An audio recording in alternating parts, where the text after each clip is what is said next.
श्रीमते राघवेन्द्राय सर्वाभीष्टप्रदायिने मन्त्रालय निवासाय गुरुराजाय मङ्गलम्।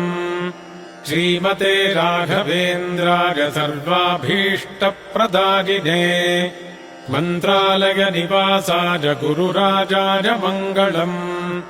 सीतापते विधिकरार्चितकूर्मराज भण्डारतो नृहरितीर्थमुनीन्द्रलब्धा आनन्दतीर्थमुनिवंश्य यतीन्द्रपूज्य श्रीमूलराम भवतात्तव सुप्रभातम्।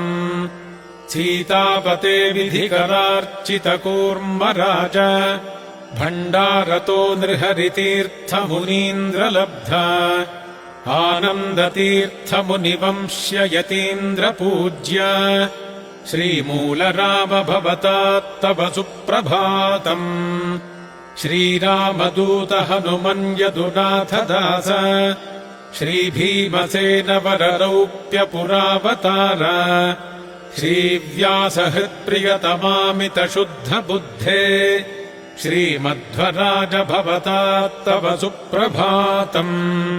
ब्रह्माज्ञयादितिकुले बहुदोषपूर्णे जातोऽपि भक्तिभरितो भुवनम् समस्तम् योऽपि पवोति विशदाम् वरशङ्कुकर्ण श्रीराघवेन्द्र भवतात्तव सुप्रभातम्।